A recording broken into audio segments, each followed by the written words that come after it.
What's up, guys? Welcome to Daily Refinement. My name is Chris. In today's episode, we're going to talk about the fact that the baby is here. My newborn baby girl is now 1 week old. I took the last week off of making videos, but even though I took the last week off, my eBay sales are still up.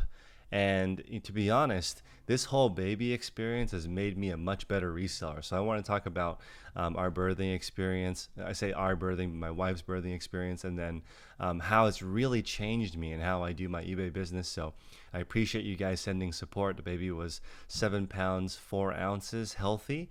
Mama did suffer a third-degree tear, so it's been rough. I've been doing most of the stuff around the house, and even though I'm doing a lot of work, I still feel like I have a lot of time. I'm operating pretty low on energy. I'm probably a 2 out of 10 on energy, but my attitude and how I feel about life and how grateful I am for eBay allowing me to have a flexible schedule is a 10.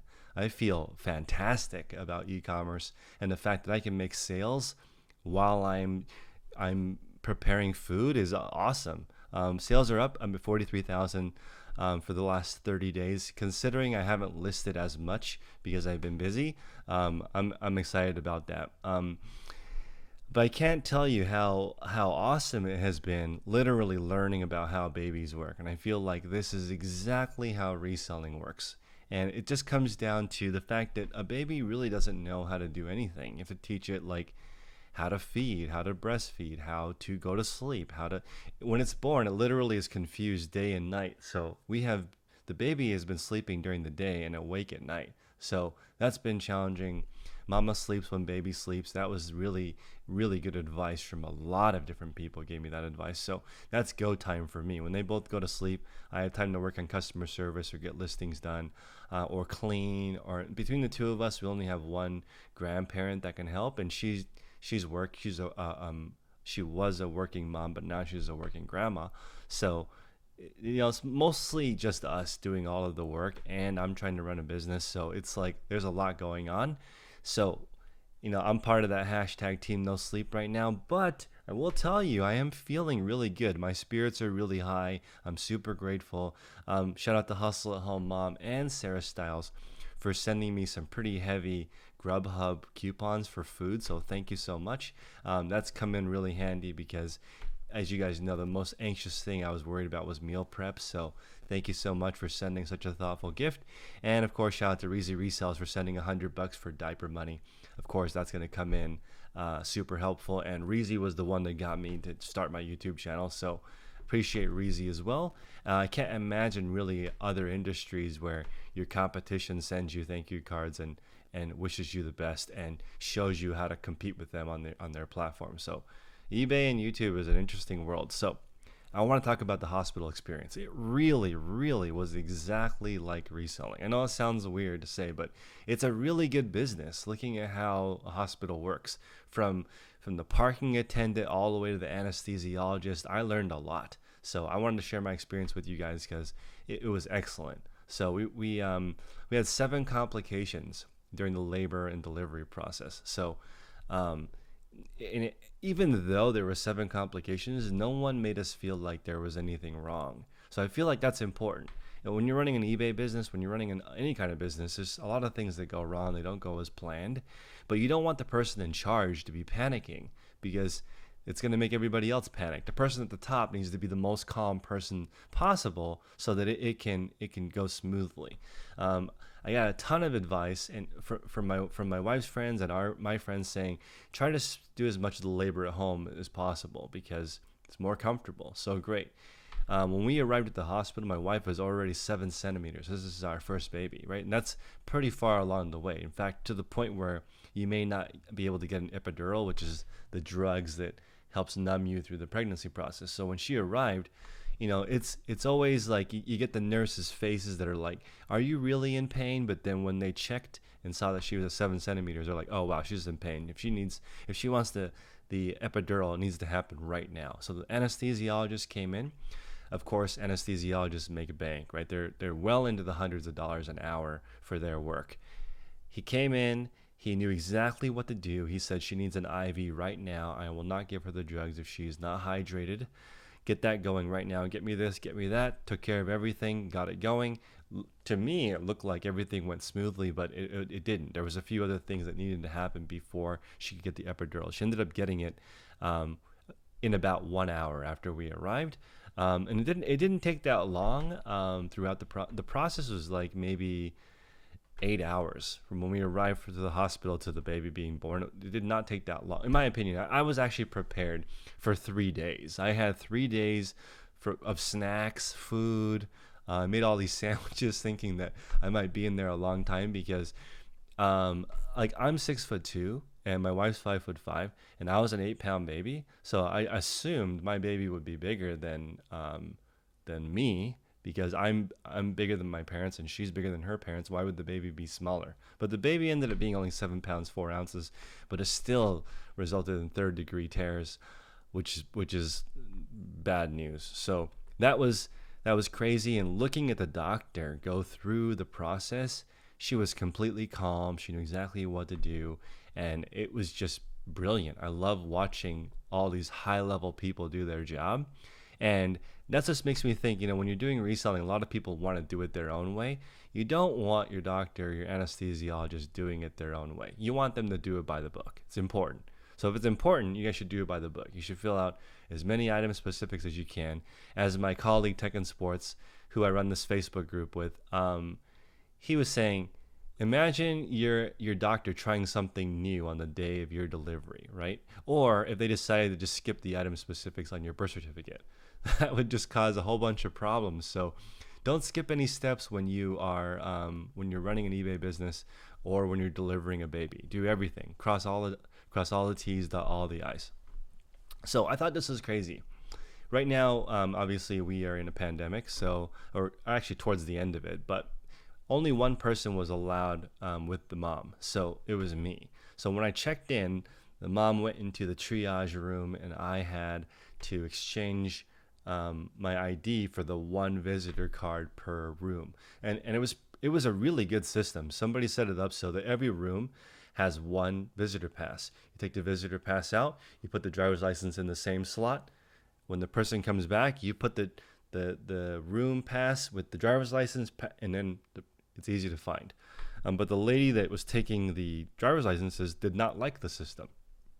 So what she did was she just gave people the room key and then alphabetized all the driver's licenses in the back of the book, which it was kind of easier because she'd go to the back of the book and just alphabetically look up your name and return your ID. And what that did was it slowed down this whole process of all these people who were, honestly, they were pretty freaked out and anxious because they're having a baby or they need to leave. And she's having her own system for getting people the card. So it just makes me wonder, like, it's almost like the lower the level you are in the company, the more people do not do it by the book. They just do whatever they want, the lower you move in the company. Because I didn't see anybody like that at the higher levels. They just did it exactly how you expected them to do it. But it is interesting. Does that mean that when people are starting, when they're entry level, that they feel like they can just do whatever they want? I don't know. So that was definitely interesting for me. But I just feel like if you're performing at a very, very high level, you don't want to just make things up as you go. There's a procedure, there's a checklist. There's an awesome book called The Checklist Manifesto, which I think applies to reselling. You should do things exactly the same way every single time if you really care about them. If you don't care about them, sure, do it differently every single time. But I feel like with reselling, you go find the item, you do your customer service, you ship, you photograph, you list. That's the order that I do it in. Find the items first, prepare the items, do the customer service and the shipping in the morning, describe the item, photograph the item, list the item. I've been doing it in the same order now for a long time, and it has been much easier. So simplifying my process has been awesome.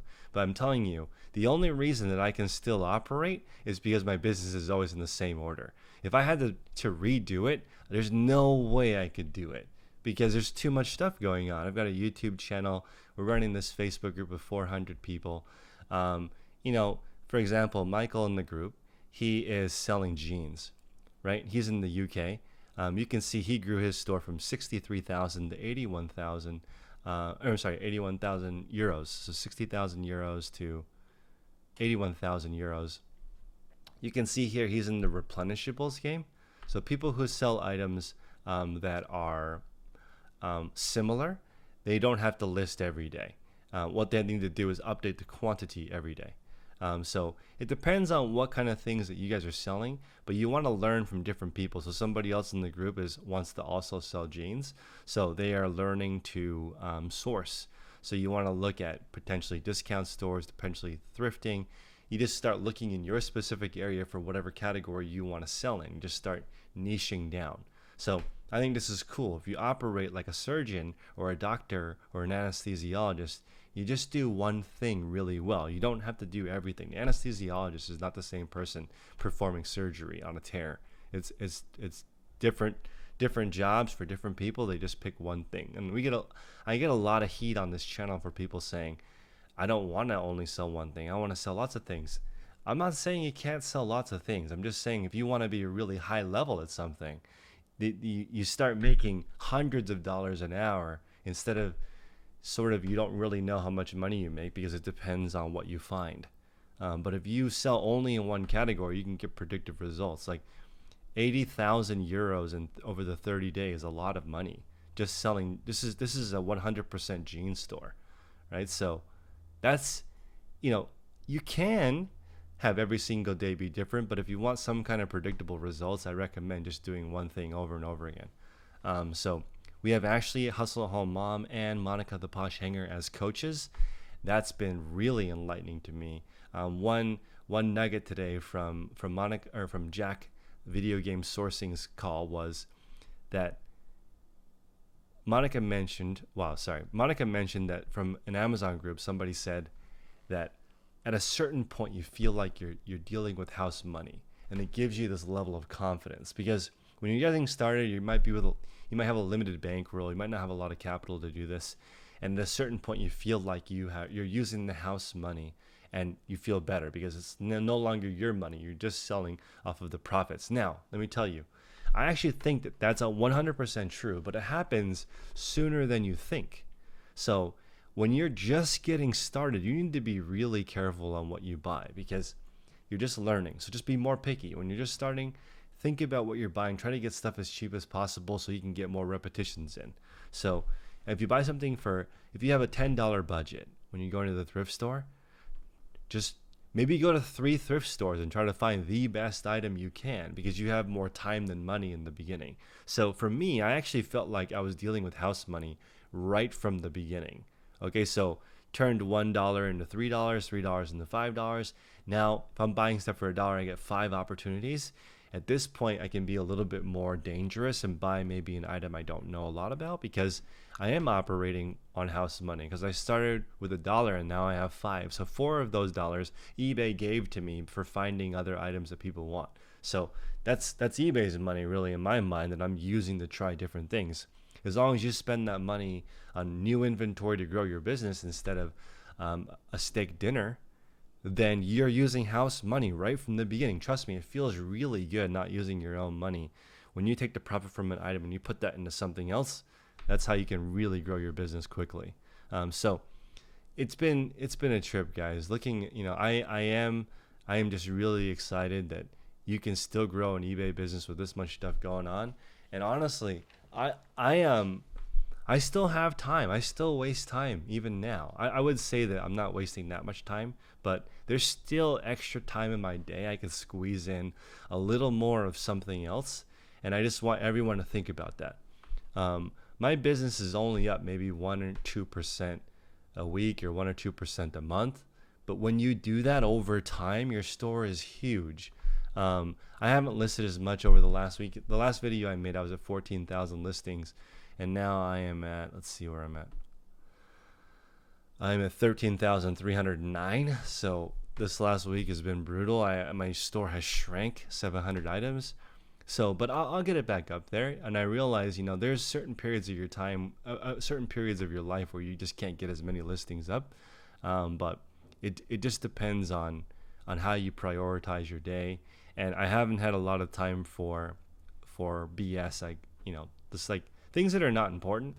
They just don't matter anymore. I think that I understand a little bit of what it's like to be a parent now, because I really liked spending time with my family. So my baby is really cool. I like the fact, one of the doctors gave me the analogy that the baby, when you is like learning how to play the piano with everything. It like no one can just play the piano naturally. It takes a second to kind of get into it. Maybe even years on certain different techniques and things. So thinking of it that way, I'm not frustrated. When I learn something about eBay, I know it's going to take a while. When I want to change my photo setup, I know it's going to take a while. So I'm just being patient, and you just do the best that you can. So like today, I wanted to give you guys a couple of ideas from the hospital, right? Is this a perfect video? No. But it's kind of the best video I can do right now, and I'm going to ship it anyway. So this video is going to go out, and it's going to be the best video that I can make right now with my energy level. That's all you can do. So please smash the like button, consider subscribing.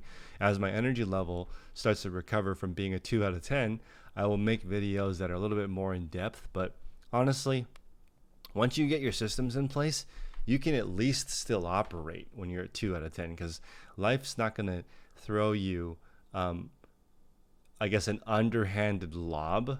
Sometimes life's going to throw you a curveball or a fastball, and you may not be ready. So I just think that if you have your processes set, you can kind of work your way through it. On Wednesday, 2 days ago, I sourced 1,000 items in the morning after getting no sleep the night before because the baby was up. So didn't really sleep, sourced 1,000 items, came back, did all of my shipping, came back, had lunch, hung out with the baby for a second, then did the podcast with Tech and Sports at 3:30, the one that just posted earlier today. And then after that, did some customer service, answered some offers, hung out with my baby, and went to sleep.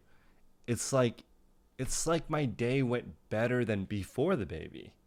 So it's kind of interesting, having all this stuff set up, all these different things put into your day. It has been a positive thing for my business, even though it seems like my store has shrank, but overall my processes are more tight.